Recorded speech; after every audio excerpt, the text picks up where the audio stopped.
সময় ও স্রোত কারো জন্য অপেক্ষা করে না। রমজান মাসের ১০ রোজার দিন ইন্তেকাল করেন রূপার দাদি তারাবানু। ইহকালের মায়া ভালোবাসা ত্যাগ করে পরপারে পাড়ি জমান তিনি। সাহরের সময় মাইকে ঘোষণা দেওয়ার পরেই রূপার ঘুম ভাঙে। দাদিকে শুয়ে থাকতে দেখে ডাকতে থাকে। দাদি জবাব না দিলে রূপা তারাবানুর হাত ধরে। কাঁথা শরীরে দেয়া থাকলেও দাদির শরীর অনেক ঠান্ডা ও শক্ত হয়ে আছে। দাদির শরীর কেন এমন বুঝতে পেরে রূপা ডুকরে কেঁদে ওঠে। কোনো মতে মজনু মিয়াকে আব্বা বলে জোরে ডাক ছাড়ে। মজনু মিয়া ছোট মেয়ে রুমাকে কোলে নিয়ে পিঁড়ির ওপর বসে আছে। মেয়েটা আজ মাইকের আওয়াজে পাওয়া মাত্রই ঘুম ভেঙে গেছে। রানু বেগম চুলায় ঠান্ডা তরকারি গরম করছে। ঘর থেকে বড় মেয়ে রূপার কান্নার আওয়াজ শুনে তড়িঘড়ি করে রুমাকে কোলে নিয়ে ঘরে যান। ঘরের দরজায় ধাক্কাতে থাকে আর রূপাকে ডাকতে থাকে। কি হয়েছে মা? অমন করে কান্তাছস কে? খারাপ স্বপ্ন দেখছি?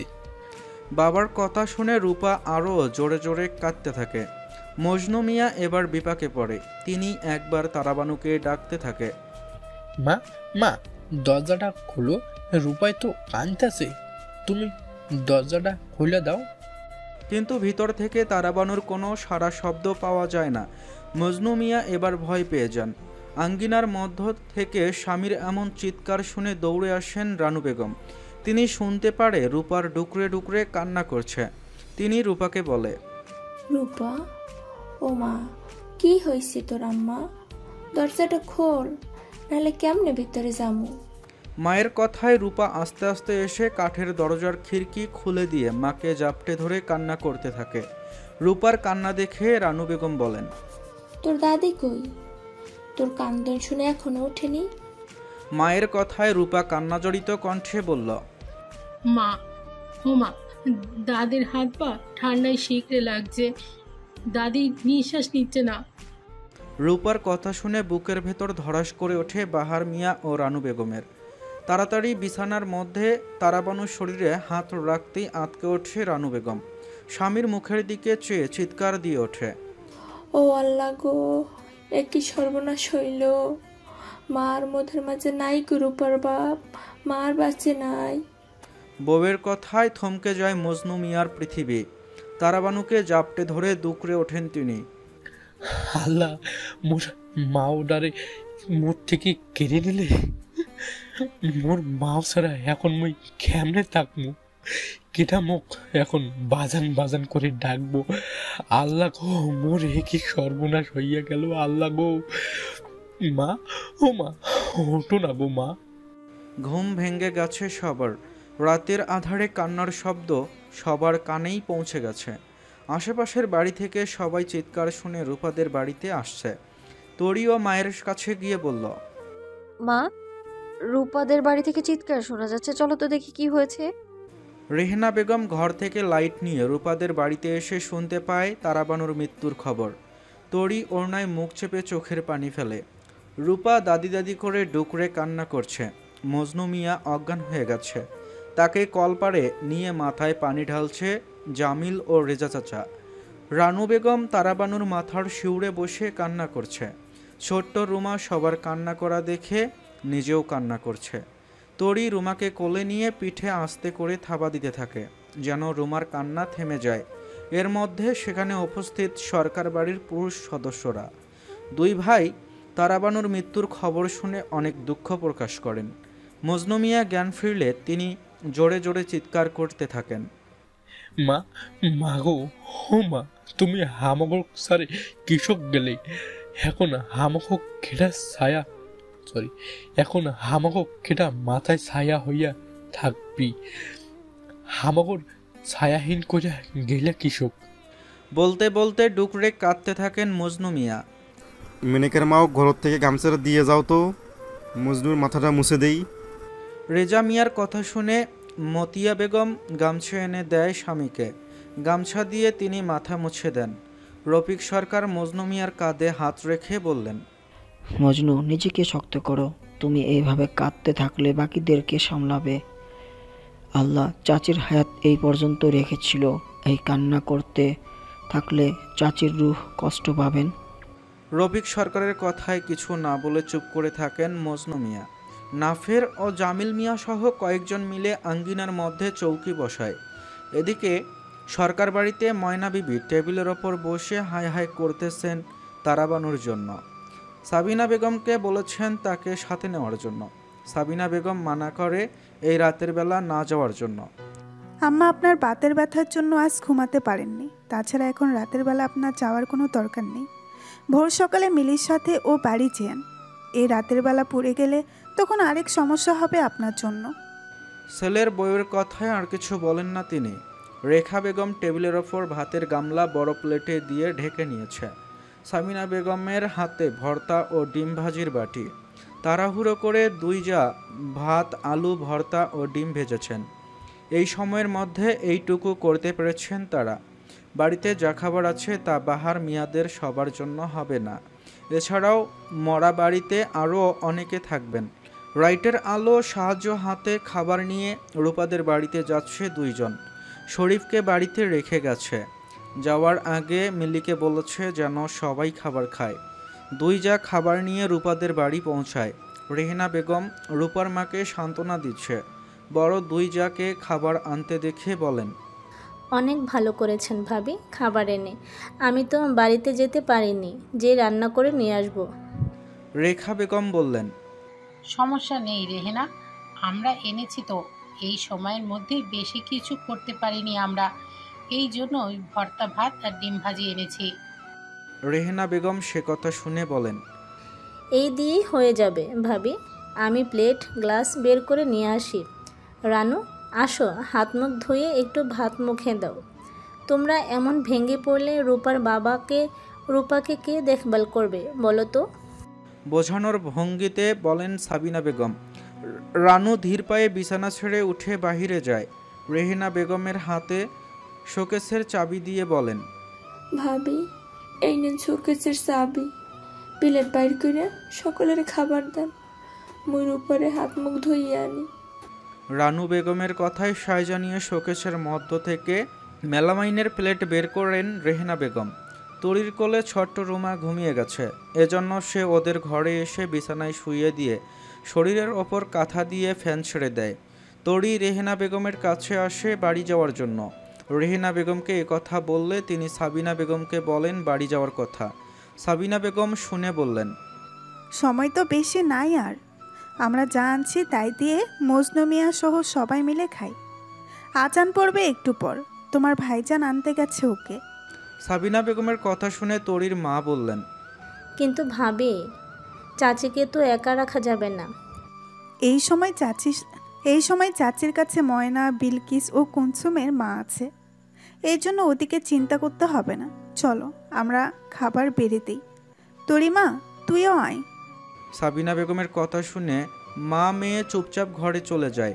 মজনু মিয়ার চোখ দিয়ে পানি পড়ছে। শফিক সরকার এগিয়ে আসে তার কাছে। মজনু, এখন রমজান মাস, না খাইলে কেমন করে রোজা রাখবি তুই না খেলে তোর বউ বাচ্চা কেউ খাবে না। চল ভাই একটু খেয়ে নে। শফিক সরকারের কথায় মজনু দাঁড়িয়ে পড়ে। আস্তে আস্তে হেঁটে ঘরের ভেতর চলে যায়। পিছন পিছন আসে সবাই। নাফের বাহিরে সবার সাথে কথা বলছিল। রফিক সরকারের কথা শুনে আঙ্গিনা থেকে ঘরে প্রবেশ করে। ঘরে দেখতে পায় সবাই মাটির ওপর শীতল পাটিতে বসে খাবার খাচ্ছে। তরি রূপাকে বিছানায় বসে ভাত খাওয়াচ্ছে এবং নিজেও খাচ্ছে। নাফেরকে দেখে তরির মা ভাতের প্লেট এগিয়ে দেয়। নাফের চিমনির মধ্যে হাত ধুয়ে প্লেট নিয়ে খেতে বসে। মা চাচিকে উদ্দেশ্য করে বলে, মা, চাচি, তোমরা সবাই খেয়ে নাও, সময় কিন্তু আর বেশি নেই। নাফেরের কথা শুনে মহিলারাও খাওয়া শুরু করে। খাওয়ার মাঝখানে রেখা বেগম আস্তে করে তরির মাকে বললেন, বাড়িতে খাবার আছে তো তোমার, নাকি সবাই না খেয়ে থাকবে?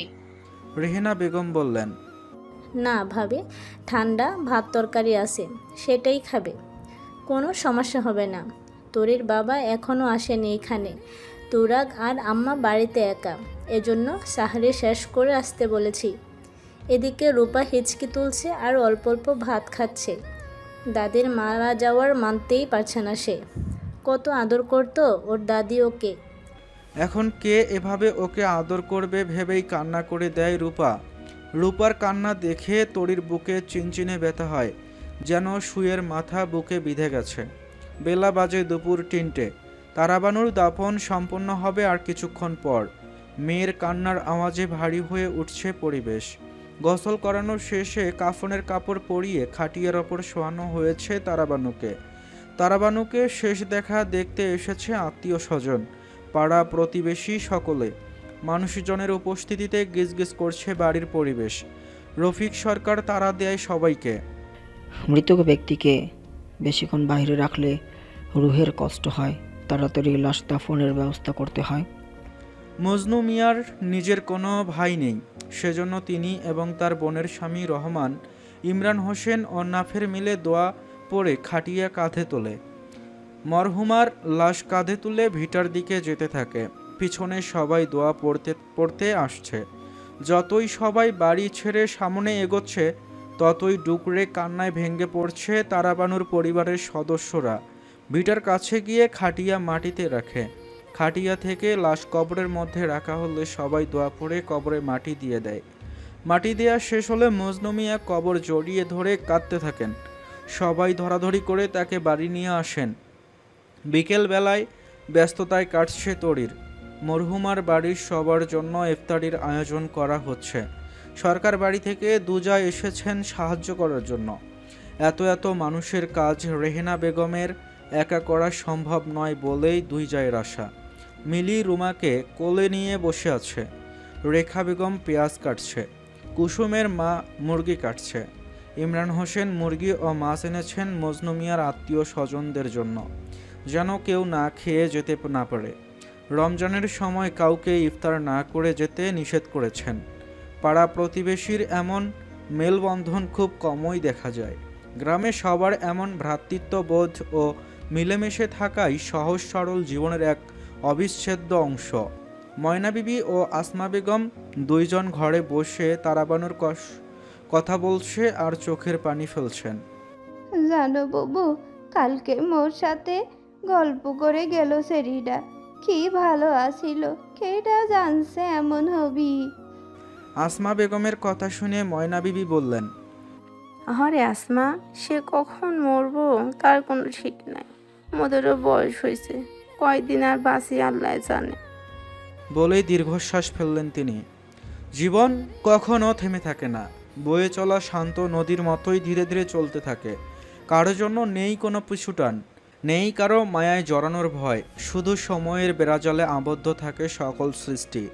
সময়ের সাথে সাথে সব কিছুর পরিবর্তন ঘটলেও কোথাও না কোথাও এর রেশ থেকে যায়।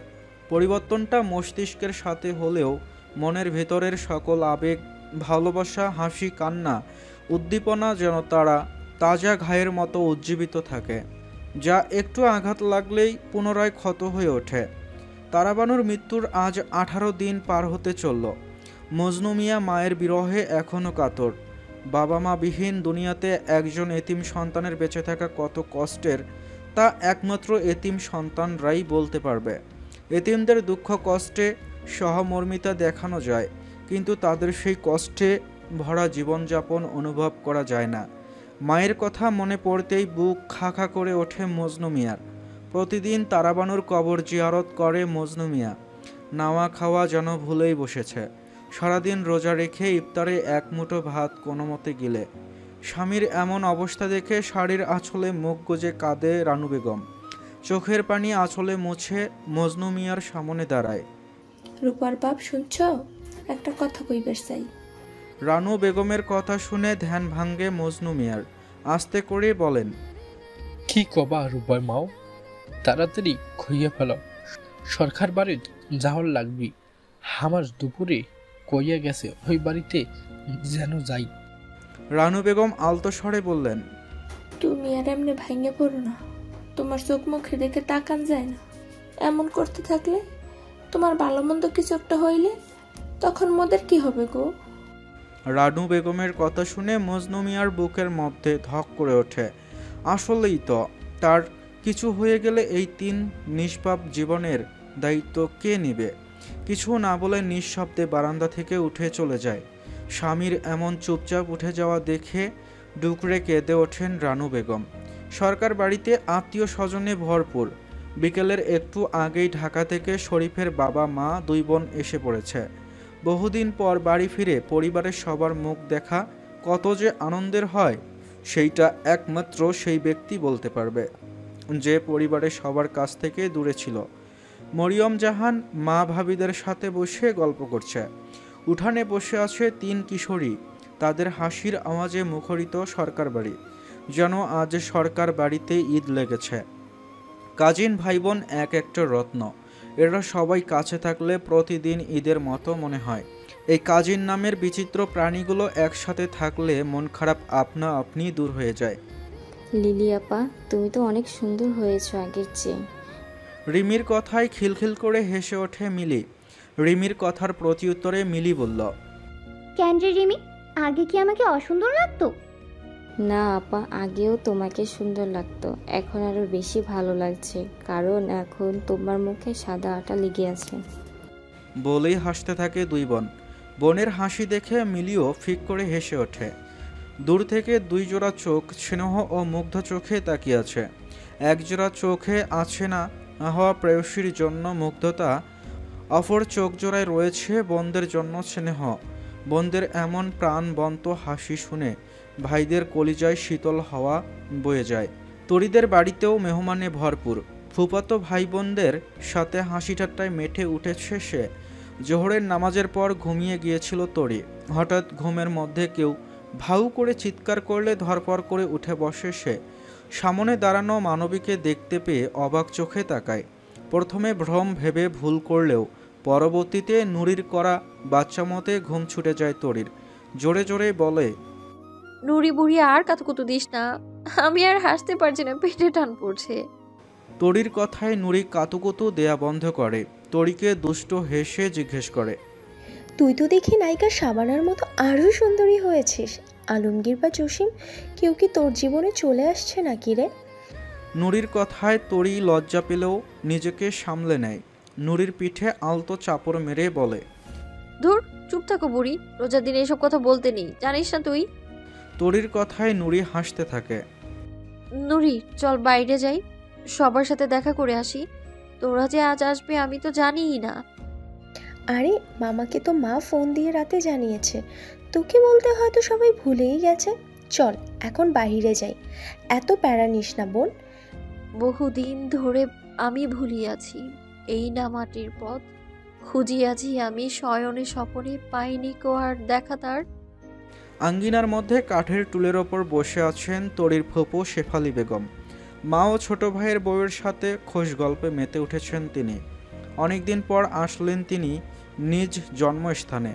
শেফালি বেগমের নবান্নের উৎসবের সময় আসার কথা থাকলেও কাজের ব্যস্ততায় আসতে পারেননি।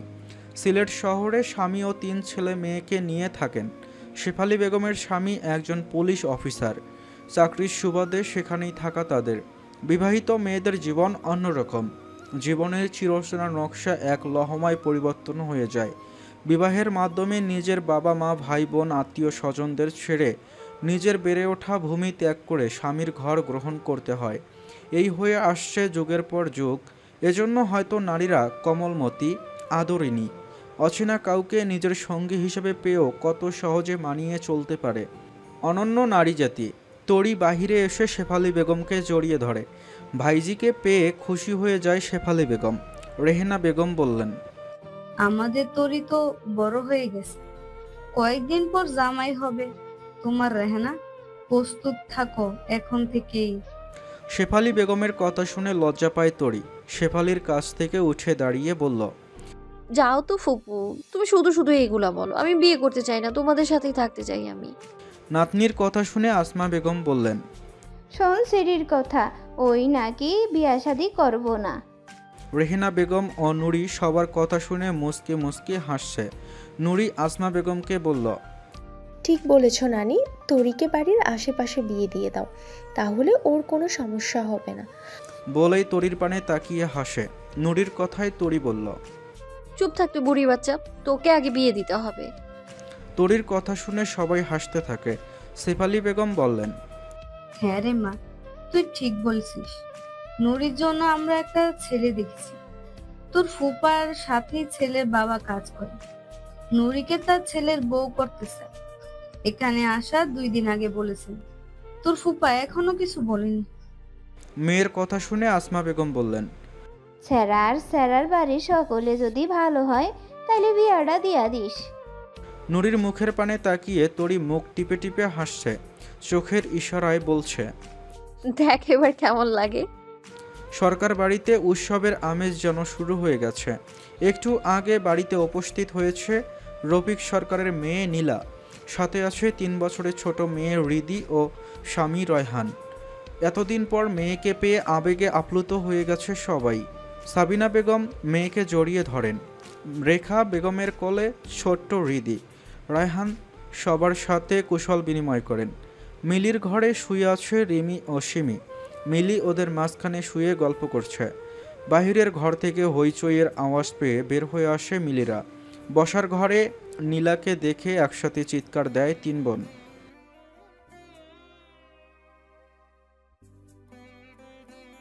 বোনদের এমন কথায় আবেগ আপ্লুত হয়ে যায় নীলা, মাকে ছেড়ে বোনদের কাছে যায়। মিলি নীলার সাথে কুশল বিনিময় করে রেখা বেগমের কোলে থাকা রিদির কাছে যায়। রিমি সিমি ছোট্ট রিদিকে কোলে নেয়ার আগেই নিজে কোলে নিয়ে জয়ের হাসি হাসে। রিমি সিমি 2 জন রিদিকে কোলে নিবে এজন্য মিলির পিছে পিছে ঘুরছে, কিন্তু মিলির ওদের কোনো কথা শুনছে না। ছোট রিদি খালাদের এসব কাজে গোল গোল চোখে তাকিয়ে আছে, যেন জীবন্ত পুতুল।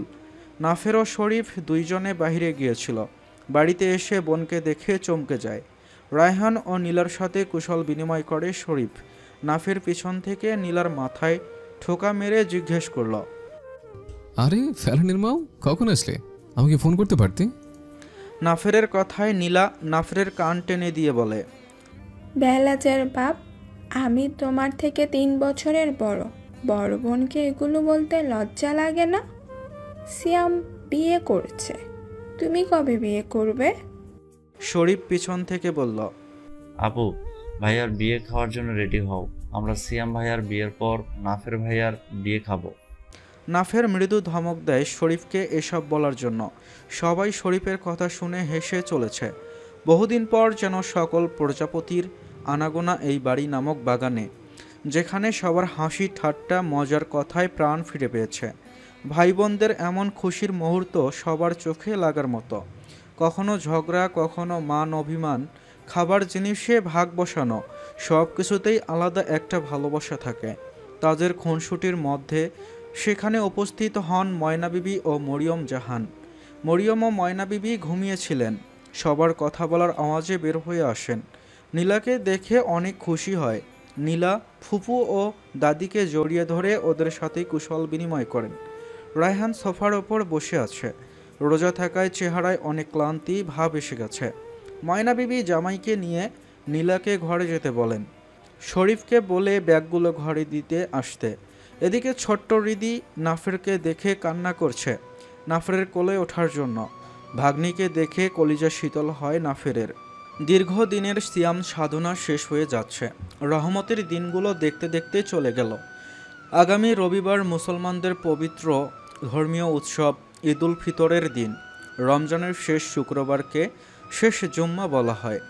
মসজিদে মুসল্লি ভর্তি হয়ে গেছে। মসজিদের বাহিরে চটের ওপর বসে বাহিরে বসা মুসল্লিগণ নামাজ আদায় করছে। সবার হাসিমুখ স্পষ্ট দেখা যাচ্ছে। যারা শহরে একলা থাকে বা পরিবার সমেত থাকে, তাদের সবাই গ্রামে শিকড়ের টানে, পরিবারের টানে একসাথে আনন্দ উৎসব করার জন্য চলে এসেছে। মুসলমানদের জন্য এই উৎসব অনেক গুরুত্বপূর্ণ। সিয়াম, নাফের ও শরীফ 3 জন মসজিদের বারান্দায় বসে মোনাজাত তুলছে। ইমাম সাহেব মোনাজাতে আল্লাহর কাছে সবার গুনাহ মাফ করার জন্য দোয়া করছেন। সবার দু চোখে পানি। রহমতের মাস চোখের পলকে চলে গেল। এইটা কারো শেষ রোজাও হতে পারে। সবাই মনে মনে আল্লাহর কাছে 2 হাত তুলে গুনাহ মাফ চাইছেন। বাবা মা, পরিবার পরিজন সবার বালা মুসিবত দূর ও সুস্থ থাকার জন্য দোয়া করছেন। মোনাজাত শেষ করে নামাজ পড়ে সবাই মসজিদ থেকে বের হয়ে আসে। শহর থেকে আসা বন্ধু বান্ধব, পাড়া প্রতিবেশীদের সাথে কুশল বিনিময়ে ব্যস্ত হয়ে পড়ে। তরি লাউয়ের মাচার ওপর স্টিলের ট্রেতে হাতে বানানো সেমাই শুকাতে দিয়েছে। নামাজ পড়ে এসে একবার নাড়াচড়া করে উল্টে দিয়েছে। এখন নিজের ঘরে বসে আছে মিলিদের সাথে। রিমি সিমি তরিকে দেখে দুই পাশ থেকে জড়িয়ে ধরেছে। দুই বোনের এমন কাণ্ডে হাসে তরি। মিলি ওদের খেপাতে বলল, এই তোরা আমার শরীরে এমন করে ধরেছিস কেন? ছাড় বলছি। এমন করে ধরেছিস বেচারি তোদের দুজনের চাপে শুটকি না হয়ে যায়। মিলির কথায় ফুঁসে ওঠে দুই বোন। সিমি বলল, আহা, বললেই হলো। মনে রেখো, তোমার সই হওয়ার আগে তোরই আমার বোন। সিমির মাথায় ঠোকা মেরে রিমি বলল, গাধি, শুধু তোর বোন বলিস কেন, বল আমাদের দুজনের বোন। বোনদের এমন কাজে হাসে তরি। এর মধ্যে সেখানে উপস্থিত হয় নুরি। রিমি সিমিদের দেখে চিল্লিয়ে ওঠে, ওরে আমার দুই বইনা তো অনেক বড় হয়ে গেছে দেখছি, এখন তো বিয়ে দিতে দাও। নুরির কথা শুনে মিলি বলল, ঠিক বলেছিস নুরি, ওদের বিয়ে দিতে হবে। বলে হাসতে থাকে মিলি। মিলির কথা শুনে রিমি বলল, মোটেও না, আগে তোমাদের তিনজনের বিয়ে খাবো, তারপর আমরা বিয়ে করব। নুরি তরি ও মিলিকে উদ্দেশ্য করে বলল, এই তোদের মনে আছে রিমি যখন ক্লাস 4-এ পড়তো তখন নীরব ভাইকে বিয়ে করতে চাইতো? নুরির কথা শুনে লজ্জা পায় রিমি। রিমির লজ্জা পাওয়া দেখে তরি বলল, এ তোরা থাম, আমার না হওয়া ভাবিকে এভাবে লজ্জা দিচ্ছিস কেন? থাক রিমি, তুই আর লজ্জা পাস না, নীরব ভাই তোকে বিয়ে করার জন্য তৈরি হয়ে বসে আছে। তরির কথা শুনে হাসতে হাসতে বিছানায় পড়ে সিমি ও মিলি। নুরি মুখ চেপে হেসেই চলেছে। বিকালে আলু সিদ্ধ বসিয়েছে তরি। মাছা থেকে পুঁইশাকের পাতা কেটে এনেছে বেসন দিয়ে ভাজার জন্য। রিমি সিমি দুইজন চেয়ারে বসে আছে। মিলি চলে গেছে ওদের রেখে। ওদের নিয়ে যেতে চাইলেও আসমা বেগম ও রেহেনা বেগম থাকতে বলে। মিলিকে মরিয়ম জাহান সহ পরে আসতে বলেন। হঠাৎই রেহনা বেগমের মাথা ব্যথা শুরু হয়েছে। কিচ্ছু করতে পারছেন না। মায়ের অবস্থা দেখে তরি নিজেই রান্নার তোড়জোড় শুরু করে। শেফালি বেগম কাজ করতে চাইলে তরি এক কথায় নিষেধ করে দেয়। দুই বোন আজ রান্না করবে বলে সবাইকে জানিয়ে দেয়। নুরি আলু বেগুন ধুয়ে কাটছে আর সবার সাথে গল্প করছে। এর মধ্যে সেখানে ছোট দুধের বালতি হাতে উপস্থিত হন মরিয়ম জাহান ও মিলি। শেফালি বেগমের কাঁধে হাত রেখে মরিয়ম বলেন, কিরে শেফালিবু, তুই দেখি এখনো সেংড়িয়ে আছিস। মেয়েলি কণ্ঠস্বর শুনে পিছনে তাকিয়ে মরিয়মকে দেখে খুশি হয় শেফালি। চেয়ার থেকে উঠে মরিয়মকে জড়িয়ে ধরেন। এরপর এতদিন পর দুইজন দুজনকে দেখে আবেগে আপ্লুত হয়ে যান। নুরি ও তরি শেফালিকে সালাম দেয়। তরি ঘর থেকে চেয়ার এনে বসতে দেয় দুজনকে। মিলির হাত থেকে দুধের বালতি নিয়ে চুলার পাশে রাখে। আঙ্গিনা থেকে কথাবার্তার আওয়াজ পেয়ে বাহিরে আসে আসমা বেগম। ভাগ্নিকে দেখে আবেগে আপ্লুত হন তিনি। মরিয়মকে বললেন, এতদিন পর ব্যাটার বউয়ের কথা মনে হইছে। কেমন শাশুড়ি, ব্যাটার বউয়ের খোঁজ খবর নেয় না? আসমা বেগমের কথা শুনে হাসেন মরিয়ম। আসমা বেগমের সাথে কুশল বিনিময় করে রেহেনা বেগমের খোঁজ করেন। রেহেনা বেগমের অসুস্থতার কথা শুনে ঘরে চলে যান তাকে দেখতে। আজানের আধ ঘন্টা আগে বাড়িতে ফিরেছে ইমরান হোসেন। বাহিরে থেকে ফিরতে অনেক দেরি হয়ে গেছে। হাতে অনেকগুলো কাপড়ের ব্যাগ। বাড়িতে মরিয়মদের দেখে খুশি হয়ে যান তিনি। সবার সাথে কুশল বিনিময় করে নিজের ঘরে চলে যায়। তরি টেবিলে খাবার ঠিক করছে। বুট বন্দিয়া, খেজুর বেগুনি, পুঁইশাকের পাতা ভাজা, কচু বেসন দিয়ে ভাজা, সেমাই, খই, মুড়ি, শরবত টেবিলে সাজিয়ে রেখেছে। রোজার দিনে মেহমানদের জন্য একটু বেশি খাবার বানানো হয়েছে।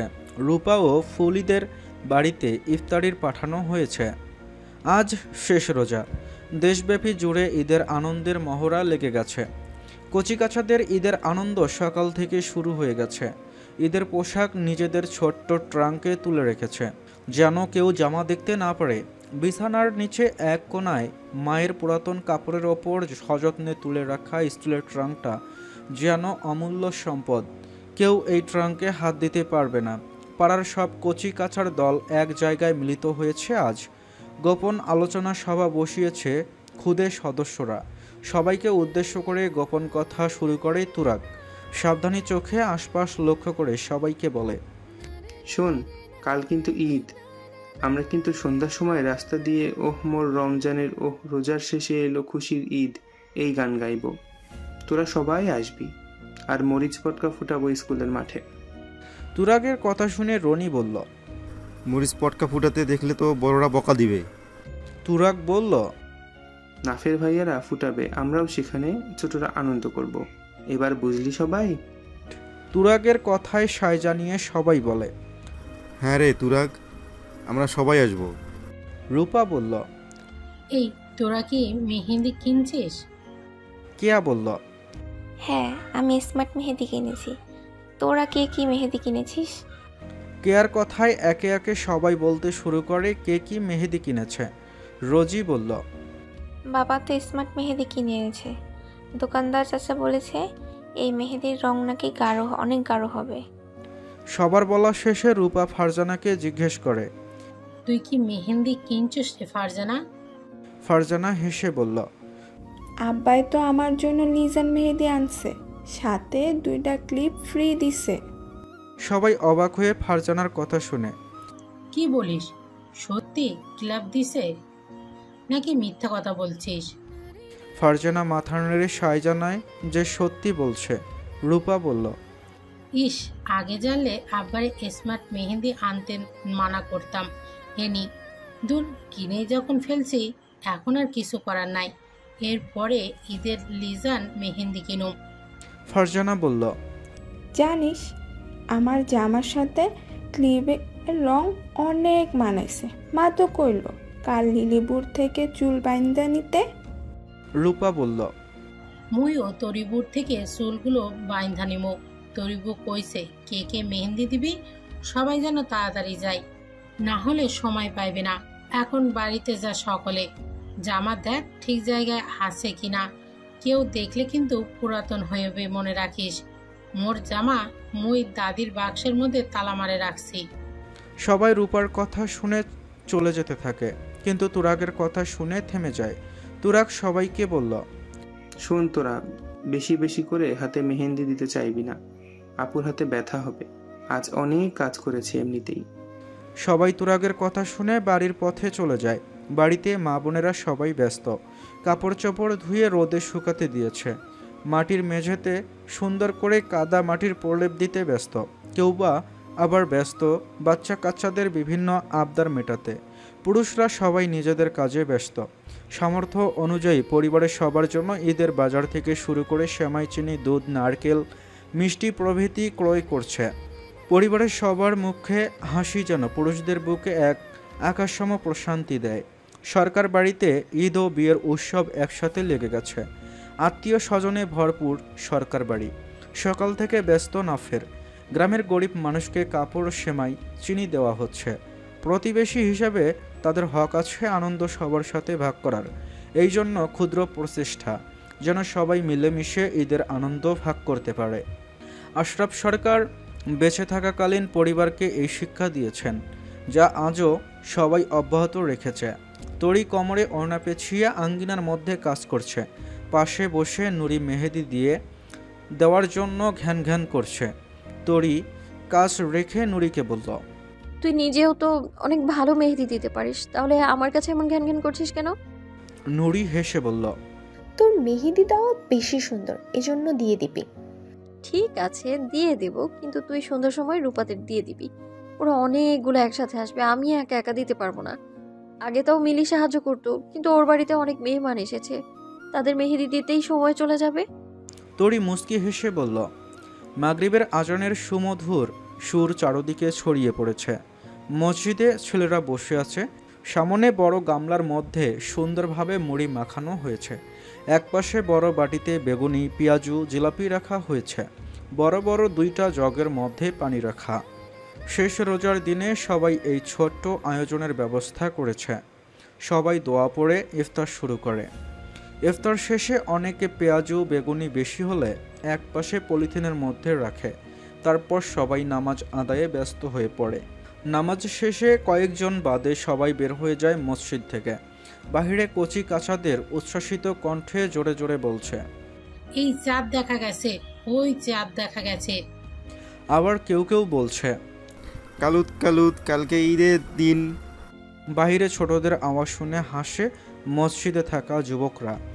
মাইকে কাঙ্ক্ষিত বাক্যগুলো শুনতে পাওয়া যাচ্ছে। আল্লাহু আকবার, আল্লাহু আকবার, লা ইলাহা ইল্লাল্লাহু, আল্লাহু আকবার, আল্লাহু আকবার, ওয়ালিল্লাহিল হামদ, আল্লাহু আকবার কাবিরা, ওয়াল হামদুলিল্লাহি কাছিরা, ওয়া সুবহানাল্লাহি বুকরাতান ওয়া আসিলা, লা ইলাহা ইল্লাল্লাহু ওয়াহদাহ। সুরেলা কণ্ঠে পবিত্র বাণীর সুরে মুখরিত গ্রামের চারিপাশ।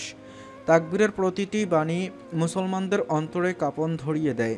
এত সুন্দর সেই বাণীগুলো যা শুনতে কখনো কুণ্ঠাবোধ হবে না। তাকবীর পড়া শেষ হলে মসজিদে তালা মেরে বের হয়ে আসে যুবকের দল। বাহিরে দেখতে পায় রাস্তায় 15-20 জন ছোট্ট ছেলে মেয়ে কবি নজরুলের ইসলামিক গান গাইছে। যে গান সবার আবেগ, যে গান সবার মনকে নাড়িয়ে দেয়, যে গান ঈদের সাথে ওতপ্রোতভাবে জড়িয়ে আছে। ওমর রমজানের ওই রোজার শেষে এলো খুশির ঈদ, ওমর রমজানের ওই রোজার শেষে এলো খুশির ঈদ, তুই আপনাকে আজ বিলিয়ে দে শোন আসমানি তাগিদ, ওমর রমজানের ওই রোজার শেষে এলো খুশির ঈদ। কচি কাছাদের মুখে মুখে শুরু হয়ে গেছে উচ্ছ্বাসিত কণ্ঠে গাওয়া এই ইসলামিক গান। ছেলে মেয়ে নিয়ে কোনো ভেদাভেদ নেই, সবাই ব্যস্ত আনন্দ ভাগ করতে। সবার মুখেই আছে অনবদ্য হাসির রেশ। মসজিদ থেকে বের হওয়া যুবকদের হাতে পলিথিন রাখা পেঁয়াজু বেগুনি ছোটদের মাঝে ভাগ করে দেয়। সবাই অনেক খুশি হয়ে আবারও জোরে গাইতে থাকে। বাড়ি বাড়ি জুড়ে আত্মীয় স্বজনের হাসি ঠাট্টায় ভরপুর এই সন্ধ্যা রাত। সবার মুখে খুশির হাসি লেগে আছে। এ যেন এক সুখের রাজ্য। স্কুল মাঠে বড়রা পটকা ফুটাচ্ছে, ছোটরা সবাই দেখছে আর হাততালি দিচ্ছে। এমন দৃশ্য যেন একমাত্র গ্রামীণ পরিবেশে মানায়। আধারে জোনাকি পোকার জলজলে আলোয় সবার মুখে খুশির অংশটুকু যেন সবার অমূল্য স্মৃতি হিসাবে তোলা রইল, যা সবার মধুর শৈশবকেই কেবল সম্ভব। বাহিরে চৌকির ওপর বসে হারিকেনের আলোয় মেহেদি দিতে ব্যস্ত তরি ও নুরি। কারেন্ট চলে গেছে একটু আগে। সবার মেহেদি দেয়া শেষ। কার মেহেদি দেয়া কেমন হয়েছে তা দেখতে ব্যস্ত। তরি ওর মা ফুপুকে ডেকে মেহেদি লাগিয়ে দেয় 2 হাতে। তারপর নুরিকে মেহেদি পরিয়ে দিয়ে নিজেও মেহেদি লাগাতে ব্যস্ত হয়ে পড়ে। ঈদের আমেজ শুরু হয়ে গেছে। ভোর 5টায় ঘুম ভেঙে গেছে গ্রামবাসীর। হেমন্তের সকালে শিশির বিন্দু ফোঁটা ফোঁটা টিনের চালের ওপর পড়ছে। আলসে শরীর নিয়ে ঘুম ঘুম চোখে বিছানা ছেড়ে উঠেছে অনেকে। কেউ আবার শরীরে আবার কাঁথা জড়িয়ে ঘুম দিলে হঠাৎ মনে পড়ে আজ ঈদ। তৎক্ষণাৎ আবারও শরীরে কাঁথা পা দিয়ে সরিয়ে উঠে বসে। 7:30টায় ঈদের নামাজ অনুষ্ঠিত হবে। সরকার বাড়িতে হাসির আমেজ শুরু হয়ে গেছে ভোর থেকে। ছোট্ট সদস্যরা পাকনা কথায় সবাই হেসে লুটোপুটি। সবাই আসর বসিয়েছে এমন মুহূর্তে দেখার জন্য। ছোট্ট হৃদির পবিত্র হাসি সরকার বাড়িকে মাতিয়ে রেখেছে। ঈদের সকালটা সবার মনে পবিত্র ফুলের হাসির জন্য ভরে উঠেছে। নীলার মেয়ে মাইকের আওয়াজ শুনে উঠে গেছে। মায়ের কাছে বায়না করেছে খালামণির কাছে যাবে। অগত্যা নীলাকে বিছানা ছেড়ে উঠতে হয়েছে। হেমন্তের সকালে শীত শীত ভাব রয়েছে। কাঁথা থেকে পা বের করার সাথে সাথে শরীরে ঝাঁকুনি দিয়ে উঠল নীলার। হৃদিকে কোলে নিয়ে এমন ঝাঁকুনি সামলাতে না পেরে নীলা কোলে থাকা হৃদিকে নিয়ে বিছানায় শয়নরত রায়হানের শরীরের ওপর পড়ে যায়।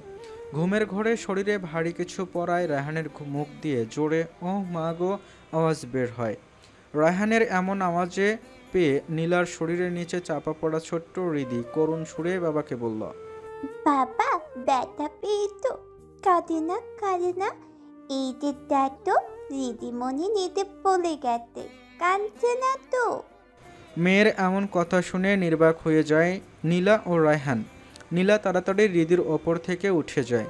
হৃদিকে বিছানায় বসিয়ে উঠতে নিলে আবারও পড়ে যায় সে। রায়হান তড়িঘড়ি করে উঠে নীলাকে বিছানায় বসায়। চিন্তিত স্বরে জিজ্ঞেস করে শরীর ঠিক আছে কিনা। নীলা ঠোঁট চেপে মুচকি হাসি ফুটিয়ে মাথা নাড়ায় সে ঠিক আছে, কিন্তু নীলার কেমন বমি বমি লাগছে। হৃদিকে রায়হানের কোলে দিয়ে বাথরুমে যেতে বলে। মিলির ঘরে যেন হৃদিকে দিয়ে আসে। ওরা সবাই এখন জেগে আছে, মেহেদি দিচ্ছে হতে। রায়হান শরীরে কাপড় জড়িয়ে লুঙ্গি ঠিক করে হৃদিকে নিয়ে ঘর থেকে বেরিয়ে আসে। বাথরুমে মুখ ভরে বমি করছে নীলা। পেটের সব কিছু যেন ছিঁড়ে আসছে। বমি শেষে গোসল করে বাহিরে আসে, তোয়ালে দিয়ে লম্বা চুল ঝাড়তে থাকে। খালামণি, খালামণি, তোমরা কি করছো? মেহেন্দি দিত হাতে, আমাকে দিবা মেহেন্দি? ছোট্ট ভাগ্নির মুখে এমন কথা শুনে দরজার পানে তাকায় তিন বোন। বাবার কোলে ঘুম থেকে ওঠা চঞ্চল পরীকে দেখে মেঝে থেকে উঠে পড়ে মিলি ও সিমি। মিমির হাতে মেহেদি দেয়া হয়েছে, এজন্য সে চুপচাপ দেখছে এদের কাণ্ড। খালাদের যেন আল্লাহ মায়ের প্রতিরূপ হিসেবে দুনিয়াতে পাঠিয়েছেন। মায়ের পরে এই খালাদের কাছেই মায়ের মতো ভালোবাসা অনুভব করা যায়। মিলি এক হাতে ছোট্ট হৃদিকে কোলে নিয়ে মেঝেতে বসে পড়ে। ড্রয়ার থেকে মোটা কাঁথা বের করে মেঝেতে বিছানো কাঁথার ওপর রেখে হৃদিকে বসিয়ে দেয়। হৃদি ছোট্ট হাতে কলকার নকশা এঁকে দেয়। ছোট্ট হৃদি আধো আধো বলিতে বারবার আওড়ায়, খালামণি সুন্দর হয়েছে, সুন্দর হাত। বলেই খিলখিল করে হেসে ওঠে। রায়হান ঘরে দরজায় প্রবেশ করে প্রিয়তম স্ত্রীর মোহনীয় রূপ দেখে থমকে যায়। ড্রেসিং টেবিলের সামনে শাড়ি পরা রমণীর আধে ভেজা চুলের পানিতে ব্লাউজের অর্ধেক ভিজে যাওয়া, হাতে থাকা গামছা দিয়ে চুলের পানি ঝাড়ার সাথে সাথে শরীরে কাঁপুনি দেয়া মোহগ্রস্ত হয়ে দেখছে রায়হান। দরজা বন্ধ করে আস্তে আস্তে ঘরে প্রবেশ করে পিছন থেকে নীলার শাড়ি ফাঁকে পেট আগলে ধরে। ঠান্ডা শরীরে গরম হাতের স্পর্শে শিউরে ওঠে নীলা। নীলার ঘাড়ে নাক ঘষছে রায়হান। স্বামীর এমন স্পর্শে শরীরে কাঁপন ধরিয়ে দিচ্ছে। নিজেকে শান্ত করে রায়হানের উদ্দেশ্যে বলল, রায়হান ছাড়ো, এবার গোসল করে নাও। 6:15 বাজে, ঈদের নামাজ 7:30 দিয়েছে। নীলার কথা শুনে ফিসফিস করে রায়হান বলল। নীলা সে কথা শুনে নিজেও রায়হানকে ফিসফিস করিয়ে বলল, ঈদ মোবারক জামাইজান। তুরাগ ঘুম থেকে উঠে তরির কাছে এসেছে। আপুকে আগে ঈদ মোবারক বলতে হবে। সবার আগে তরিকে ঈদ মোবারক জানায়। তরিকে জানানো হলে দৌড়ে বাইরে চলে যায়। নীরব ও নিবিড় ভাইয়াও নদীতে যাবে গোসল করতে, তাদের সাথে তুরাগও যাবে। ঈদের দিন সকালে পাড়ার সব ছেলেরা মিলে নদীতে যায় গোসল করতে। রেহেনা বেগম চুলায় দুধ বসিয়েছেন সেমাই ও পায়েস রান্না করার জন্য। নীরব টুলের ওপর বসে রেহেনা বেগমের সাথে গল্প করছে। শেফালির বড় ছেলে নীরব এবার পুলিশের চাকরিতে জয়েন করেছে। নিবিড় এবার অনার্স 3য় বর্ষের ছাত্র। রেহেনা বেগম নীরবকে ঠাট্টা করে বললেন, ব্যাপার কি নীরব, কবে বৌমা দেখাবে আমাদের? চুলে পাক ধরে যাচ্ছে আমাদের, এখনও বৌমা আনলে না? পরে তো বুড়ি বলে তোমার ছেলে পাত্তা পাবো না। রেহেনা বেগমের কথা শুনে খানিক লজ্জা পায় নীরব, কিন্তু মুখ স্বাভাবিক রেখে হাসি দিয়ে বলল, আপনারা তো কিছু করেন না মামি, বাড়ির কাছে মেয়ে রেখে ভাগিনা বউ খুঁজলে হবে? নীরবের কথা শেষ হতে না হতেই তুরাগ ও নিবিড় এসে নদীতে যাওয়ার জন্য তাড়া দিতে থাকে। রেহেনা বেগম নীরবের কথা শুনে থাম মেরে থাকে, ভাবতে থাকে বাড়ির কাছে কার কথা বলল নীরব। স্থির শান্ত বাঙালি নদীতে আজ হইচই মুখর পরিবেশ। এক ঝাঁক তারুণ্যের চঞ্চলতায় আচ্ছাদিত বাঙালি নদী। বকুলতলা গ্রামের কাছ দিয়ে ঘেঁষে বেয়ে চলছে নদীটি। স্বচ্ছ পানি দেখতে যেন ঠিক ফটিক জলের মতো। পবিত্র ঈদ উৎসবে গ্রামের ছেলেরা আনন্দে মেতে উঠেছে। ছোট্ট ফুটবল দিয়ে পানির ওপর ভলিবলের মতো খেলছে। করিম নদীতে গোসল করতে আসে গলায় গামছা ঝুলিয়ে। তরুণদের খেলা দেখে বলল, তোরা খেলতে থাক, এদিকে ঘড়ির সময় চলে যাক, মাঠে ঈদের নামাজ শুরু হবে, তাড়াতাড়ি সবাই গোসল কর। করিমের কথায় টনক নড়ে সবার। বল তীরের ওপর ছুঁড়ে গোসল করতে থাকে। টেবিলের ওপর বিভিন্ন খাবারের আয়োজন করা হয়েছে। মিষ্টি জাতীয় খাবারগুলো বেশি। তরি ও নুরি বিভিন্ন রঙের দেখতে একই জামা পড়েছে। নীরব নিয়ে এসেছে দুই বোনের জন্য। তরিকে নুরির মতোই ভালোবাসে নীরব। নীরব হাতের চুড়ি এনেছে দুইজনের জন্য। গতরাতে ভাইদের কাছ থেকে উপহার পেয়ে খুশি দুই বোন। ইমরান হোসেন বাড়ির সবার জন্য ঈদের নতুন পোশাক কিনে এনেছেন। বোন ভাগিনা ভাগ্নি সবার জন্য নতুন পোশাক কিনেছেন। শেফালির স্বামী ছুটি পায়নি এখনও। সিয়ামের বিয়ের আগে লম্বা ছুটি নিয়ে আসবেন গ্রামে। এজন্য সবার মন খারাপ হলেও নিজেদের সামলে নিয়েছে। এই প্রথম ওয়াদুদ হক পরিবারের সাথে ঈদ করতে পারছেন না। সকালবেলা সবার সাথে কথা হয়েছে তার। সবাই ঈদ মোবারক জানিয়েছেন ওনাকে। তুরাগ নতুন পাঞ্জাবি পরে আসমা বেগমের ঘরে যায়। দাদি আসসালামু আলাইকুম, ঈদ মোবারক। আমার ঈদ বকশিস দাও। আসমা বেগম হাসে নাতির কথা শুনে, দুষ্টমি করে বললেন, মোর কাছে কেমন টাকা থাকবে? মোক তো কেউ এদের বকশিস দেয় না দাদু ভাই। দাদির কথা শুনে মন খারাপ হয় তুরাগের। পাঞ্জাবের পকেট থেকে 10 টাকা বের করে আসমা বেগমের হাতে দিয়ে গাল ছুঁয়ে বলল, তুমি মন খারাপ করো না দাদি, আমি সবাইকে বলে দেব তোমাকে বকশিস দিতে। এই দেখো সবাই আমাকে বকশিস দিয়েছে। তুরাগের কাজে মনে মনে খুশি হন আসমা বেগম। বিছানার কাছে গিয়ে আধ পুরানো তোষকের নিচ থেকে 10 টাকার নোট বের করে তুরাগের হাতে দেয় আর মাথা ছুঁয়ে দোয়া করে বললেন, হ্যাঁ বড় হ দাদু। আর শোন, কাউরে কবি না তোরে টাকা দিছি, তোর ভাই আর বোনদের গিয়ে কবি এই ঘরে আসতে। সরকার বাড়িতে আজ জমজমাট পরিবেশ।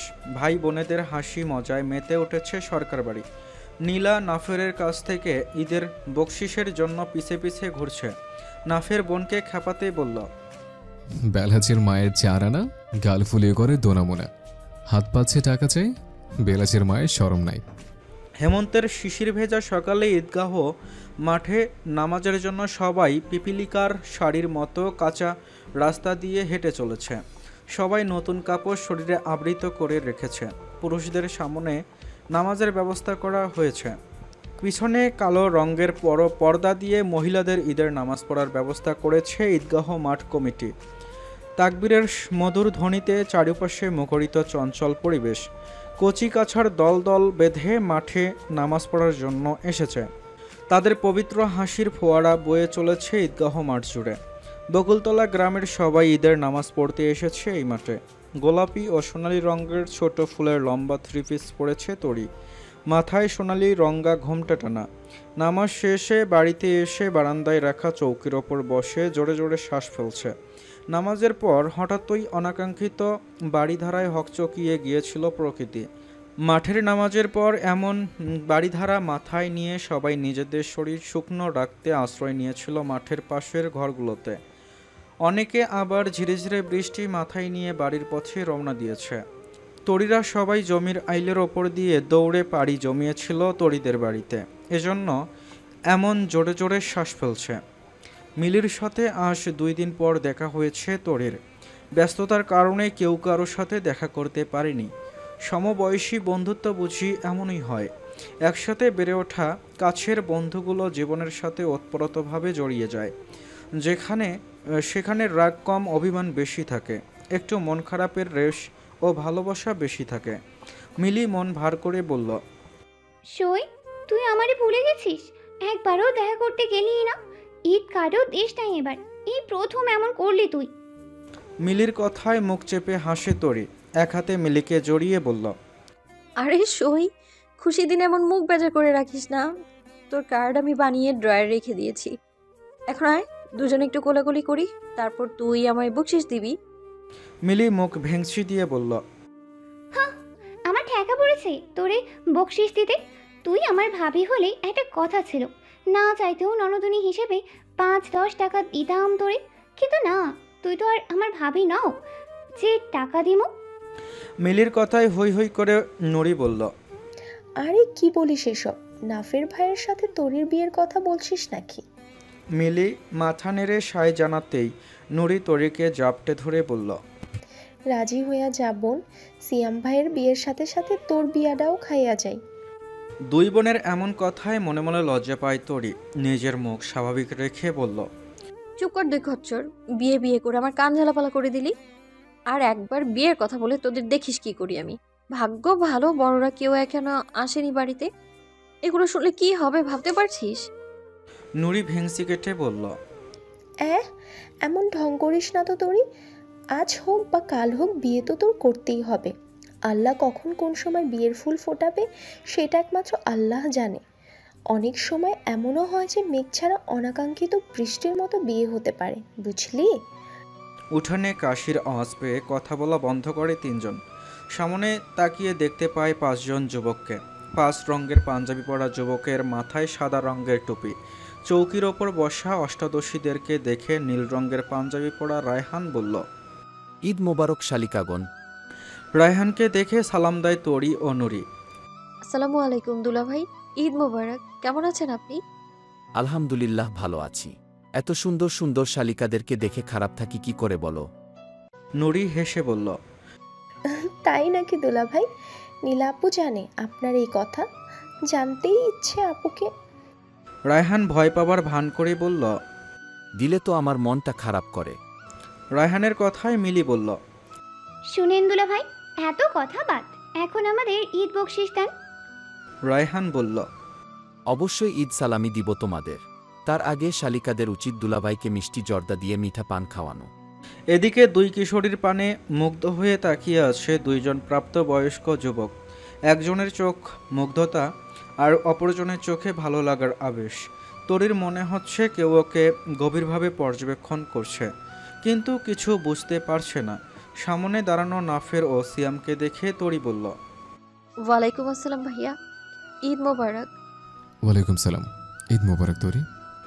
বাহিরে কথা বলার মাঝে চলে আসে রেহেনা বেগমরা। উঠানে দাঁড়ানো জামাইকে দেখে অনেক খুশি হন তিনি। সবার সাথে কুশল বিনিময় করে ঘরে বসতে বলে। চাচির কথা শুনে ঘরে চলে যান যুবকের দল।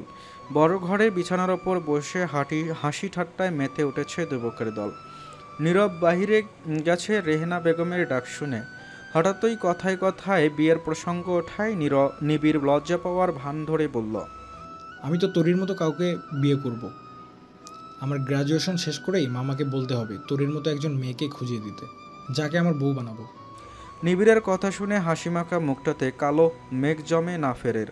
হাত মুষ্টিবদ্ধ করে রাগ নিয়ন্ত্রণের চেষ্টা করে। এর মধ্যে হাতে ট্রে নিয়ে উপস্থিত হয় তরি ও নুরি। পিছনে মিলি জগ হাতে নিয়ে আসছে। তরিকে হারানোর ভয় নাফেরের মনে জেঁকে বসে। তরির হাস্যোজ্জ্বল মুখশ্রী দেখে মনের মধ্যে অদ্ভুত ব্যথা সৃষ্টি হয় নাফেরের। যে খেয়া রানীকে প্রতি ওয়াক্তে মোনাজাতে চেয়েছে, সেই খেয়ারানি অন্যের ভাবে ভাবলেও নাফেরের শরীর জুড়ে মৃদু কম্পন সৃষ্টি হচ্ছে। মরুভূমির উত্তপ্ত বালির মতো বুকের মধ্যে উত্তপ্ত শুরু হয়ে গেছে। ফ্যানের বাতাসেও শরীরে ঘাম ছুটেছে নাফেরের। তরির চোখ যায় সবুজ রঙের পাঞ্জাবি পরা নাফেরের ওপর। শ্যামল বর্ণের পুরুষের এমন কালো মেঘের ন্যায় মুখশ্রী দেখে বড় কুসকায় তরি। হাতে থাকা ট্রে টেবিলে রেখে গ্লাসে পানি ভরে নাফেরের দিকে এগিয়ে দেয়। পানি হাতে নিয়ে 3 বার শ্বাস নিয়ে পানিটা খায় নাফের। পকেট থেকে নতুন 20 টাকার 10টি নোট বের করে তরির হাতে দিয়ে তরির উদ্দেশ্যে বলল, এখান থেকে 5টা নোট নুরিকে দিবে তরি, আর বাকিটা তোমার ঈদের সালামি। হঠাৎ নাফের সবাইকে বলল, আমার একটা কাজ আছে, তোমরা পরে এসো, আমি এখন গেলাম। নাফেরের হঠাৎ এমন কথায় ভরকে যায় সবাই। নাফের সবাইকে আশ্বস্ত করে বলল, বিয়ের জন্য ডেকোরেটরের সাথে কথা বলেছিলাম, ওরা আসবে মনে হয় একটু পর। নাফেরের কথায় সিয়াম বলল, তাহলে আমি তোমার সাথে যাই ভাই। নাফের মাথা নেড়ে সম্মতি জানায়। সবার থেকে বিদায় নিয়ে বাড়ি থেকে বের হয়ে সরকার বাড়ি চলে যায়। সরকার বাড়িতে কারোর সাথে কথা না বলে নিজের ঘরে প্রবেশ করে নাফের। উৎসব মুখর দিনে ছেলেকে এমন মনমরা হয়ে যেতে দেখে খটকা লাগে সাবিনা বেগমের। ছোট্ট হৃদিকে কোলে নিয়ে নাফেরের রুমে প্রবেশ করেন তিনি। পাঞ্জাবি খুলে নীল রঙের গেঞ্জি পরে বিছানার কপাল হাত ঠেকিয়ে শুয়ে আছে নাফের। অবেলায় ছেলেকে এমনভাবে শুয়ে থাকতে দেখে সাবিনা বেগম নাফেরের কাছে এগিয়ে আসে।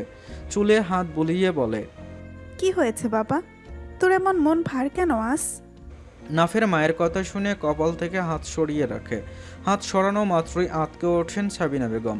চোখ যেন রক্তের দলা ভেসে আছে। ছেলে যে কোনো কারণে কষ্ট পেয়েছে কিন্তু কাঁদতে পারছে না তা তিনি ঢের বুঝতে পারছে। কোমল স্বরে নাফেরের কাছ থেকে জানতে চান কি হয়েছে। মায়ের কথায় আবেগ আপ্লুত হয়ে যায় নাফের। উঠে বসে নাফের, তারপর বলে, মা, আমার হৃদয় ছিন্ন ভিন্ন হয়ে যাচ্ছে। যাকে আমি আল্লাহর নিকট প্রত্যেক মনোজাতে ভিক্ষা চাই, তাকে কেউ পেতে চায় খুব শীঘ্রই। আমার হৃদয় আমার কাছ থেকে বিচ্ছিন্ন হয়ে যাচ্ছে মা। আমার ভালো থেকে মানুষ অন্য কারো হয়ে যাবে। এ দেখো, আমার এখানে অনেক ব্যথা করছে। আমি কিভাবে থাকবো তাকে ছাড়াও মা? বলেই হাহাকার করে ওঠে নাফের। সাবিনা বেগম ছেলের কথায় বাকরুদ্ধ হয়ে যায়। তার ছেলে এমন গুমড়ে মরছে তরির জন্যই। তিনি তা বুঝতে পারেন, কিন্তু তরির বিয়ে নিয়ে এখনও কিছু শোনেননি তিনি। বিয়ের কথা উঠলে তারা আগে জানতো। তারপরেও ছেলে যেহেতু বলছে তার মানে কিছু একটা হয়েছেই। তিনি নাফেরকে শান্ত হতে বলে ঘর থেকে বেরিয়ে যান। মনে মনে অনেক কিছু চিন্তা করে বাড়ির সবাইকে একত্রে ময়না বিবির ঘরে ডাকেন। রফিক ও শফিক সরকার দুজনে এমন আহ্বানের তপ দেখান, কেননা সাবিনা বেগম এর আগে কখনো এমন করেননি। এজন্য সবাই মনে মনে চিন্তায় পড়ে যান। ময়না বিবির ঘরে প্রবেশ করে বাড়ির ছোট বড় সদস্যগণ সাবিনা বেগম কোনো ভনিতা ছাড়াই নাফেরের কথা বলে দিলেন। এমন কথা শুনে সবাই মিনিটখানেক চুপ করে থেকে সমস্বরে বলে ওঠেন, কি নাফের এমন করতেছে তোরির জন্য? যাই হোক, ভালোই হলো তাহলে। তোরির মতো মেয়ে লাখে একখান। ওর সাথে দাদা ভাইয়ের বিয়া হইলে ভালোই হইব। আমি অনেক আগেই এমন ভাইবা রাখছি। তোমরা কি বলো ছোট বউ? শাশুড়ির কথায় হেসে ওঠেন রেখা বেগম। হাসি মুখে বলেন, আম্মা, আমরা সবাই অনেক খুশি হয়েছি এমন কথা শুনে। আজকে ইমরান ভাইয়ের সাথে কথা বলেন, শুভ কাজে বেশি দেরি করতে নেই। চাচির কথা শুনে পাশে থাকা নীলা বলল, হ্যাঁ চাচি, ঠিক বলছো। আজকে হয়ে যাক ভাইয়ের বিয়ে। কিন্তু সিয়ামের বিয়ে তো 2 দিন পর, বেশি তাড়াহুড়ো হয়ে গেল না? শফিক সরকার বললেন, আরে না মা, কি যে বলো, আজ বিয়ে পড়িয়ে রাখি। সিয়ামের অনুষ্ঠান শেষ হলে নাফেরের অনুষ্ঠান করা হবে। আচ্ছা নীলামা, জামাই কোথায়? জামাইকে তো বলতেই হবে, না হলে মন খারাপ করবে যে তাকে রেখে সবাই সিদ্ধান্ত নিয়েছে। সিয়াম বলল, রায়হান ভাই তো তরিদের বাড়িতে গেছে, ওইখানে সবাই আড্ডা দিচ্ছিলাম। হঠাৎ নিবিড় দুষ্টুমি করে তরির মতো কাউকে বিয়ে করবে বলেছে, এতেই ভাইয়ের আমার এমন অবস্থা। সিয়ামের কথায় ঘর ভর্তি সবাই হেসে উঠল। রফিক সরকার বললেন, ও আচ্ছা, তাহলে এই ব্যাপার। এই ছোট কথায় আমার প্রফেসর ছেলের এমন অবস্থা। না, আর এক মুহূর্তে দেরি করা চলবে না। এক্ষুনি ইমরানের সাথে কথা বলতে হবে আমাকে। বিছানার ওপর টকটকে লাল রঙের মধ্যে জরির কাজ করা শাড়ি শরীরে আবৃত করে রেখেছে তরি। মাথায় লাল ঘোমটা টানা, কাজল কালো আখিদয়ে শান্ত নদীর মতো স্থির হয়ে আছে। স্বচ্ছ দিঘির ন্যায় আখিদয়ে জলের কণা ভেসে আছে। কিছুক্ষণ আগেই শ্যামল পুরুষের সাথে পবিত্র বিবাহ বন্ধনে আবদ্ধ হয়েছে তরি। শ্যামল পুরুষের পবিত্র ছোঁয়া মুখমণ্ডলে ছড়িয়ে আছে। গাঢ় লাল মেহেদি রাঙ্গা হাতে নাফেরের পরিয়ে দেওয়া সোনার কারুকার্য করা সবুজ পান্না পাথরের আংটি জল জল করছে। একটু আগের ঘটনা মনে হতেই লজ্জাবতী লতার পাতার ন্যায় নুয়ে পড়ে তরির উজ্জ্বল শ্যামলা বর্ণের মুখশ্রী। জীবনে কাঙ্ক্ষিত কোনো কিছু চাওয়ার আগেই যে পেয়ে যায়, সে বোঝে এর মূল্য কতখানি। পুষ্পবনে অলি যেমন পুষ্পবনের এক শস্য রাজ্যহীন রাজা, তরির জীবনে এক রাজার আগমন ঘটেছে, যে তরিকে নিজের পুষ্পবনের রানী হিসেবে নিজের নামে কবুল করেছে। হুট করেই এ প্রণয়ের আগমন ঘটেছে তরির জীবনে। এ অনাকাঙ্ক্ষিত প্রণয় যখন কারো জীবনে আসে, তখন সেই প্রণয়ের বাড়িধারা হয় অত্যন্ত স্বচ্ছ ও কোমল। ভালো লাগায় সিক্ত করে দেয় দেহ ও মন। সেই অনাকাঙ্ক্ষিত প্রণয়ের বাড়িধারা তরির সমস্ত কায়াজুড়ে ভিজিয়ে দিচ্ছে। কাজলে রাঙ্গানো ভাষা ভাষা দুটি আঁখি, আহা, এই অল্প স্বল্প ভালো লাগার রেশ থেকেই তো এই প্রণয়ের আরম্ভ হয়েছিল। আজ পবিত্র দিনে বিয়ের মাধ্যমে এই প্রণয় পূর্ণতা পেয়েছে। মনে মনে আল্লাহর নিকট শুকরিয়া আদায় করে তরি। এখনও চোখের সামনে ভাসছে দুপুরে চিত্রগুলো। রায়হানের নোকিয়া ফোনে হঠাৎ তো সরকার বাড়ি থেকে জরুরি ফোন আসায় তাড়াতাড়ি করে চলে যেতে হয়। অবশ্য যাওয়ার আগে তরিদের বকশিশ দিয়েছেন রায়হান ও শফিক। দুপুরের খাবারের আয়োজন করা হয়েছে শরীফদের যাওয়ার পরেই। খেয়ে যাওয়ার জন্য অনেকবার সেধেছেন সবাই, কিন্তু জরুরি কাজ আছে বলে বেরিয়ে গেছে। দুপুরের খাবারের আয়োজন পোলাও, মুরগি মাংস, গরুর মাংস, সবজি, বুটের ডাল, সালাদ, সাথে মিষ্টান্ন হিসেবে রয়েছে হাতে বানানো দুধ সেমাই, জর্দা সেমাই ও পায়েস। রেহেনা বেগমের সাথে কাজে সাহায্য করেছে শেফালি বেগম। তরি ও নুরিকে এখন রান্নায় হাত দিতে নিষেধ করেছেন। এর মধ্যে হন্তদন্ত হয়ে আঙ্গিনায় প্রবেশ করেন ইমরান হোসেন। সাদা পাঞ্জাবি ঘেমে একাকার। ইমরান হোসেনকে দেখে রেহেনা বেগম জিজ্ঞেস করলেন, কি হয়েছে? এমন হন্তদন্ত হয়ে কোথা থেকে আসলেন আপনি? তরির বাবা রেহেনা বেগমকে বললেন, আমাকে এক গ্লাস পানি দাও রেহেনা। আর বুবু, তুই একটু আম্মা, নীরব আর নিবিড়কে এখানে ডেকে আন। সবাই আসলে আমি বলছি। ইমরান হোসেনের কথায় ননদ ভাবি উঠে চলে যান ঘরের পানে। জগ হাতে টিউবওয়েলের ঠান্ডা পানি নিয়ে এসে সামনে রাখে। পানি ঢেলে গ্লাস এগিয়ে দেন ইমরান হোসেনের পানে। এর মধ্যে সেখানে আসমা বেগম সহ সবাই উপস্থিত হন। ইমরান হোসেন গলা ভিজিয়ে সবাইকে উদ্দেশ্য করে বললেন, তোরির জন্য আজ সরকার বাড়ি থেকে সম্বন্ধ এসেছে। খালা, রফিক ভাই সহ সবাই অনেক করে অনুরোধ করছে তোরিকে তাদের মেয়ে হিসেবে দিতে। খালা নিজে আমার 2 হাত ধরে তোরিকে নাফেরের বউ রূপে চেয়েছে। এখন তোমরা বলো আমি কি করব? আসমা বেগম বললেন, এইটা তো ভালো কথা কইছে ময়নাবু। না ফেরের মতো নাচ জামাই লাখে একখান পামু। এমন নাচ জামাই পাওয়া আমাকে তোরই 7 কপালের ভাগ্য। ছেলের সাথে মশকরা করে আসমা বেগম আরেকটু বললেন, তোর বেটির জন্য এমন জামাই পাইয়া তো তুই জিতবি ইমরান। তাইলে এমন দ্বন্দ্ব নিয়ে বসে আসোস কে বাবা? শেফালি বেগম নিজেও বললেন, ইমরান তুই রাজি হইয়া যা। তোর জন্য নাইফকেই অনেক ভালো মানাবে। এখনকার যুগ জামানায় নাইফের মতন অমায়িক ভদ্র সভ্য ছেলে লাখে একটা হয়। নীরব আর নিবিড় নিজেরাও মায়ের কথায় সায় জানায়। পিড়ির ওপর বসে সবার কথা মনোযোগ দিয়ে শুনছে রেহেনা বেগম। তরিকে যে নাফেরের বউ হিসেবে সরকার বাড়ি থেকে চেয়েছেন, এটা শুনে তিনি মনে মনে অনেক খুশি হয়। কেননা তিনি জানেন তরিকে ওই বাড়ির সবাই মাথায় করে রাখবে। মেয়ের ভবিষ্যৎ এতটা সুখের সংসার হবে ভেবেই আবেগে আপ্লুত হন তিনি। ইমরান হোসেন সবার কথা শুনে রেহেনা বেগমের পানে তাকিয়ে বলেন, এই ব্যাপারে তুমি কিছু বলতে রেহেনা? রেহেনা বেগম শাড়ির আঁচলের কোনা ধরে আঁখিদয় মুছে ফেললেন। ভাঙ্গা স্বরে উত্তর দেন, এইটা তো অনেক ভালো প্রস্তাব তোরের বাবা। তুমি হ্যাঁ বলে দাও। নাফেরের মতো ছেলে পাওয়া আমাদের জন্য সৌভাগ্যের ব্যাপার। কিন্তু এই অল্প সময়ের মধ্যে কেমনে কি করব এখন? ইমরান হোসেন বললেন, এই চিন্তা আমার নিজেরও হচ্ছে রেহেনা। এখন সবকিছু আল্লাহ ভরসা। আমাদের ছোট্ট তরি কত বড় হয়ে গেল, এই ঘর ছেড়ে অন্যের ঘরে চলে যাবে। আমাদের এই ছোট্ট ঘরখানি আলোহীন করে পরের ঘর আলোকিত করবে। বলেই হুহু করে কেঁদে ওঠেন তিনি। ইমরান হোসেনের কথায় আঁচল চেপে ধরে কেঁদে ওঠেন সবাই। নীরব নিবিড়ের আঁখিদয় ভিজে উঠেছে। পরিস্থিতি স্বাভাবিক করতে নীরব বলে উঠল, মামা, তরিকে তো বলতে হবে। আর নানা বাড়িতে ফোন দিয়ে জানিয়ে দিন, আমি এদিকে সব ব্যবস্থা করছি। আপনি কোনো চিন্তা করবেন না। আর তরি তো আপনাদের পাশেই থাকবে, যখন তখন দেখতে পারবেন মেয়েকে। নীরবের কথায় সায় জানায় সকলে। তরি নিজের ঘরে বিছানার ওপর বসে গল্প করছে নূরের সাথে। মিলি চলে গেছে রায়হানরা যাওয়ার একটু পরেই।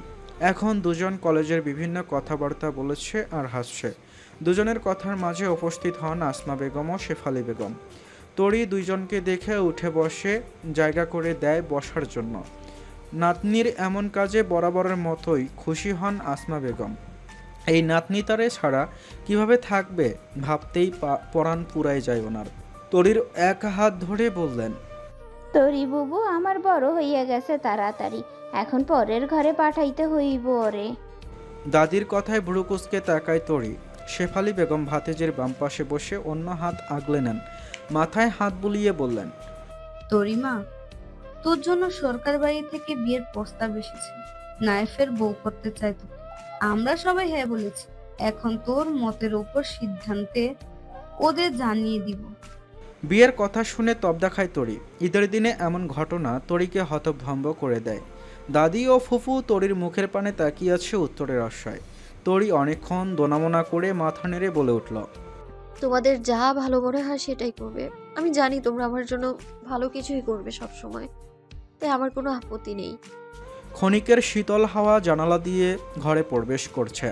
ঘরের মধ্যে হাঁটুতে মুখ গুজিয়ে বসে আছে এক বিষাদ কন্যা, যার চোখে মুখে আষাঢ় মাসের বৃষ্টির মতো বিষাদ ছড়িয়ে পড়েছে। বেদনাময় বদনখানি মলিন হয়ে আছে। বিছানার ওপর বসে আছে তরি। আখিদয়ের স্পষ্ট বেদনা ফুটে উঠেছে। পরিবার পরিজন ছেড়ে অন্যত্র চলে যাওয়ার কথা ভাবলেই বুক ভার হয়ে আসে। বাবা মা পরিবার ছেড়ে কিভাবে থাকবে ভাবতেই চক্ষুদয়ে অশ্রুতে ভরে যায় তরির। একা একা চিন্তা করতে থাকে তরি। মেয়েদের জীবন সত্যি অন্যরকম করে দিয়েছেন মহান আল্লাহ তাআলা। মেয়েরা নিজেদের পৈতৃক ভিটা, মাটি, পরিবার পরিজন ছেড়ে অচেনা ঘরে প্রবেশ করে। সেই পরিবারের সবাই মায়া মমতা স্নেহ আগলে রাখে। কোনো রকম অভিজ্ঞতা নেই নিঃসংসার সম্বন্ধে, অথচ সবাইকে এমনভাবে আগলে রাখে যেন জনম জনম ধরে জানাশোনা তাদের সাথে। এজন্যই হয়তো মেয়েরা মা জাতি, অনন্য তাদের পরিচয়। তরির সাথে আজ নাফেরের বিয়ে, ভাবলেই শরীর জুড়ে শিরশিরে অনুভূতি শিহরণ বয়ে যাচ্ছে। বারান্দায় বসে আছে নাফের ও শিয়াম। শিয়াম নাফেরকে টিটকারি করে বলল, ভাই তুই কবে থেকে এমন বিয়ে করার জন্য উন্মাদ হয়ে গেছিস? আমরা তা বুঝতেই পারিনি। তুই জানিস নিবিড় ওই কথা মজা করে বলেছে, কিন্তু তুই যে সেই কথা শুনে এমন কাণ্ড করবি আমরা তা ভাবতেই পারিনি। সবাই তোকে বিয়ে করানোর জন্য কত চেষ্টা করেছেন, কিন্তু তোর জেদ ছিল তুই এখন বিয়ে করবি না। শেষমেশ সবাই তোকে বিয়ে নিয়ে কথা বলায় তুই অতিষ্ঠ হয়ে ঢাকা চলে গেলি। গ্রামে এসেছিস 1 বছর পর। তোর ঢাকা যাওয়ার পর দাদি সবাইকে বলেছেন যেন তোর বিয়ের কথাই বাড়িতে কেউ না তোলে। শেষমেশ তোকে বিয়েতে রাজি করতে না পেরে আমার বিয়ে ঠিক করে রেখেছেন, কিন্তু সেই তুই কিনা বিয়ের জন্য বড় আম্মার কাছে লেদা বাচ্চাগুলোর মতো ভ্যাঁ ভ্যাঁ করে কাঁদলি। ছ্যা ছ্যা ছ্যা ছ্যা, একদম বিয়ে পাগল হয়ে গেছে এই ছেলে। কোনো লাজ শরমের বালাই নেই। কিভাবে বিয়ে করবে বলে মায়ের সামনে কান্না করতেছিল। বিয়ে করবে না বলে আমার ঠিক হওয়া বিয়ের আগেই বিয়ে করে বাজিমাত করে দিবি। আমাকে দেখ ভাই, আমার বিয়ে ঠিক হয়েছে, তারপরেও একবারও বিয়ের জন্য নাচানাচি করি নাই। সিয়ামের কথা শুনে ফুঁসে উঠল নাফের। শালা, রেবাকে বিয়ে করার জন্য তাহলে দাদির হাতে পায়ে কি আমাদের মৃতদাতে ধরেছিল তখন? তুই যে বিয়ে করার জন্য কি কি করেছিস সব কিন্তু জানি আমি। খুলবো নাকি মুখ? বলেই চোখ টিপল নাফের। নাফেরের কথায় মাথা চুলকে হাসে সিয়াম, মুখ কাচুমাচু করে বলল, তুই কেমনে জানলি ভাই? নাফের প্রতি উত্তরে বলল, এটা বলা যাবে না, এটা অনেক গোপনীয় কথা রে ভাই। গোধূলি সন্ধ্যায় সূর্যের লালিমায় ছেয়ে গেছে নীলাকাশের বুকে। পাখালির চিৎকারে মুখরিত বাড়ির পিছনে বাঁশের ঝাড়, নানান রকমের পাখির আওয়াজ শুনতে পাওয়া যাচ্ছে। দুই বাড়িতে ঈদের আনন্দের পাশাপাশি বিষাদের ছায়া নেমে এসেছে, বিশেষ করে তরিদের বাড়িতে। তরির বাবা মায়ের বুকে সন্তান বিদায়ের ব্যথা বুক পীড়া দিচ্ছে। বিকেলের সময় মেয়ের বুকে জড়িয়ে অশ্রু ঝরিয়েছেন ইমরান রেহেনা দম্পতি। তরির নানা বাড়ি থেকে নানা নানি, ছোট খালা, মামা মামি ও মামাতো ভাই বোন এসেছে। বড় খালা আজ আসতে পারবে না, কোনো জরুরি কাজের জন্য তিনি আসতে পারবেন না বলে সাফভাবে জানিয়ে দিয়েছেন। উৎসব মুখর পরিবেশেও চিন্তার শেষ নেই সরকার বাড়িতে। হুট করেই যেন সব কিছু হয়ে গেল। ঈদের দিনে দোকানপাট সব বন্ধ করে রেখেছে দোকানিরা, যার জন্য বিয়ের বাজার করা সম্ভব না। দোকানিদের ওই বা কী দোষ, তারা দোকান বন্ধ করবে নাই বা কেন? পরিবারের সবার সাথে সময় ও উৎসব পালন করতে কার না ভালো লাগে? তরির জন্য বিয়ের সামগ্রী নিয়ে এজন্য সবাই চিন্তিত। সব মেয়ের ইচ্ছা থাকে বিয়েতে যেন তাকে খুব সুন্দর লাগে, বিয়ের সাজে যেন তাকে একদম অন্যরকম লাগে। কেউ মুখে না বললেও মনের মধ্যে এই কামনা করে, যেখানে তরির জন্য একটা শাড়ি পর্যন্ত কিনতে পারবে না। এজন্য হাই হাই করে সবাই। রেবার জন্য আনা সামগ্রী দিতে বললে বাদ সাধে নাফের। একজনের পছন্দ করে জিনিস কেন অন্যজনকে দেওয়া হবে? দরকার পড়লে মায়ের বিয়ে শাড়ি পরে বিয়ে হবে। নাফেরের কথা যৌতিক মনে করে আর কেউ কিছু বলেনি। হঠাৎই বসার ঘরে সবার চিন্তিত মুখশ্রী নীলার কথায় কিছুটা হলেও কমে। সবাইকে উদ্দেশ্য করে নীলা বলল, সবাই তরির জন্য চিন্তা করো না। আমি শ্যামের বিয়েতে পরবো বলে 2টা শাড়ি কিনেছিলাম, আল্লাহ বাঁচাইছে 2টা শাড়ি ব্যাগে রেখেছি। লাল রঙের জুড়ি দেওয়া কারুকার্য কাতান শাড়িটা তরির জন্য দিব, তাহলে মিটে গেল সমস্যা। নাকফুল দাদিরটা আপাতত দেওয়া হোক, পরে নতুন করে অন্য গয়নার সাথে গড়িয়ে দেওয়া হবে। আর সাজগোজ যে ব্যাপারটা, সেটা আমার কাছে যা আছে তা দিয়ে হয়ে যাবে। এখন তো ওকে আর তুলে নেওয়া হচ্ছে না, যখন অনুষ্ঠান করে তুলে নেওয়া হবে তখন সব কিছু আবার নতুন করে নতুন দিলেই হবে। এবার একটু হাসো মা, তোমার তো চিন্তার শেষ নেই। মেয়ের কথায় হাসলেন সাবিনা বেগম। ইমরান হোসেন চিন্তিত বদন নিয়ে বসে আছেন ঘরের মধ্যে রাখা কাঠের চেয়ারে। নীরব বুঝতে পারছে মামা চিন্তিত কেন। পাশের ঘর থেকে প্যাকেট করা সাদা পাঞ্জাবির সেট বের করে ইমরান হোসেনের হাতে দিয়ে বলল, মামা আমি জানি আপনি কি নিয়ে চিন্তা করছেন। এই নিন আপনার চিন্তামুক্ত হওয়ার উপকরণ। এই সাদা পাঞ্জাবিটা আমি ঢাকা থেকে কিনেছিলাম। আপনি আমাকে পাঞ্জাবি দেয়াতে এইটা আর পরতে পারিনি। নাফেরকে এই পাঞ্জাবিটা আপনি নিজের হাতে দিবেন বিয়েতে পরার জন্য। আশা করি নাফেরের পছন্দ হবে। ভাগিনার কাজে আবেগ আপ্লুত হন ইমরান হোসেন। ভাগিনাকে জড়িয়ে কাঁদতে থাকেন তিনি। নীরবকে বলতে থাকেন, তোরা অনেক বড় হ বাবা, এভাবেই মামার সমস্যা দূর করতে পাশে থাকিস। আমি না থাকলে সবাইকে এভাবেই দেখে রাখিস। দেখ না, আমার ছোট্ট তরিতে আজ থেকে অন্য কারো অধীনে থাকবে, সেখানে আমি চাইলেও হস্তক্ষেপ করতে পারবো না। বলেই জোরে কেঁদে ওঠে তিনি। মামার কথা শুনে নীরব নিজেও আবেগে আপ্লুত হয়ে পড়ে। আখিদয়ে অশ্রু গড়িয়ে পড়তে থাকে।